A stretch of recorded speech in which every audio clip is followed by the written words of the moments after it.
Social anxiety disorder, സാമൂഹിക ഉത്കണ്ഠ എന്ന് പറയും. ഇത് കൂടുതലും കുട്ടികളിലും കൗമാരക്കാരിലും അതുപോലെ തന്നെ മുതിർന്ന ആൾക്കാരിലും ഉണ്ടെങ്കിലും കുട്ടികളിലും കൗമാരക്കാരിലും കൂടുതലായിട്ട് നമ്മൾ കണ്ടുവരുന്നുണ്ട്. ഇപ്പോൾ തെറാപ്പീസ്, ഇപ്പോൾ കൗൺസിലിംഗ് സെഷൻസിലൊക്കെ കൂടുതലായിട്ടും കൗമാരക്കാരും കുട്ടികളുമാണ് വന്നുകൊണ്ടിരിക്കുന്നത്.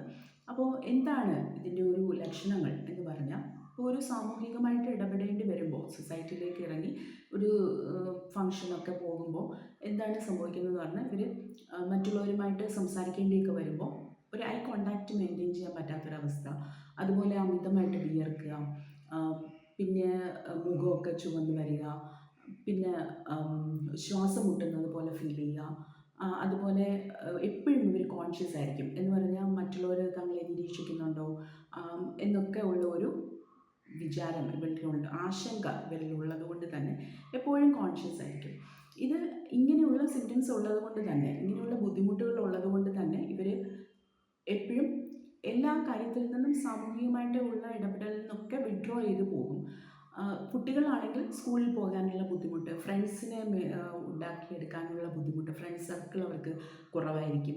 അപ്പോൾ ഇങ്ങനെയുള്ള ബുദ്ധിമുട്ടുകളൊക്കെ ഉണ്ട്. ഇത് മാനേജ് ചെയ്യാൻ പറ്റുന്ന ഒന്നാണ്, ക്യൂറബിൾ ആണ്.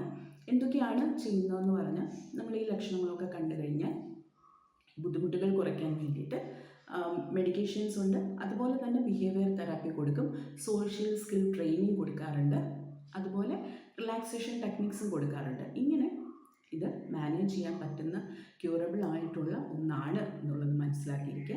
ഇങ്ങനെയുള്ള ബുദ്ധിമുട്ടുകളൊക്കെ ഫീൽ ചെയ്യുകയാണെങ്കിൽ ഒരു കൺസൾട്ടേഷൻ എടുക്കുന്നത് നന്നായിരിക്കും.